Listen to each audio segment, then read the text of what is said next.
I recognize the gentlelady from Arizona and the newest member of our committee, Representative Grijalva. Thank you, Congresswoman Hayes, for your leadership and your advocacy. I rise today to speak in defense of one of the most important civil rights laws Congress has ever passed, the Individuals with Disabilities Education Act, and to oppose the dangerous, unlawful efforts to dismantle the Department of Education. IDEA is not a suggestion. It's not discretionary. It's the law of the land. And for more than 4 decades, it has represented a bipartisan commitment that children with disabilities have the right to free, appropriate public education, one that meets their individual needs and recognizes their full potential. Before IDEA, millions of children with disabilities were excluded from classrooms, denied services, or told they did not belong in public school at all. IDEA changed that. It affirmed that a disability does not diminish a child's worth, and that access to education is a civil right, not a privilege reserved for a few. Today, more than 7 million students across the country rely on IDEA for individualized education plans, services, and due process protections. These are real students whose ability to learn, communicate, and thrive depends on fulfilling the promises we made at in federal law.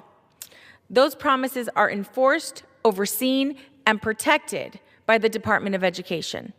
The department plays an essential role in ensuring that IDEA is implemented fairly and consistently across all states. It provides guidance, oversight, enforcement, and accountability. Without it, IDEA becomes words on paper with no meaningful guarantee. Let us be clear. You cannot claim to support students with disabilities while dismantling the very agency responsible for protecting their rights. Efforts to hollow out or get rid of the Department of Education without congressional authorization are not only reckless, they are illegal. Congress created IDEA. Congress assigned its enforcement. Attempting to undermine that structure violates the law and the Constitution's separation of powers.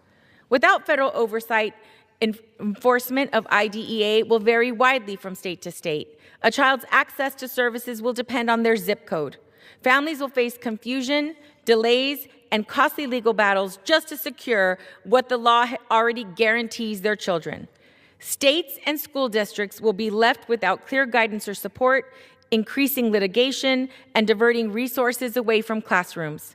And families, especially those without financial or legal resources, will pay the highest price. The measure of our commitment to public education is how we treat the students who need us the most. And today, those students are watching. I urge my colleagues to reject the efforts to weaken IDEA or dismantle the Department of Education. We have a legal obligation, a moral responsibility, and a constitutional duty to protect students with disabilities and ensure they receive the education they deserve. I will continue to stand with students, families, educators, and advocates, and I call on this body to do the same. Thank you, and with that, I yield back to Representative Hayes. Thank you.